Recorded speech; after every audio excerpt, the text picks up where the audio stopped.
আজ বানাবো দুর্দান্ত স্বাদের ফুলকপি দিয়ে রুই মাছের ঝোল। তার জন্য প্রথমেই আমি একটা কড়াই বসিয়ে নিয়েছি। কড়াই দিয়ে দিচ্ছি পর্যাপ্ত সরষের তেল। সরষের তেলটা গরম হয়ে গেলে এতে দিয়ে দিচ্ছি রুই মাছের পিসগুলো।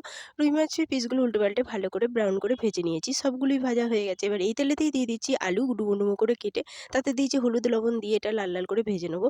লাল, লাল করে ভেজে এটা তুলে নিচ্ছি। এই তেলেতেই আবার ওই ফুলকপিগুলো দিয়ে ভালো করে হলুদ, লবণ দিয়ে আবারও ভেজে নিচ্ছি।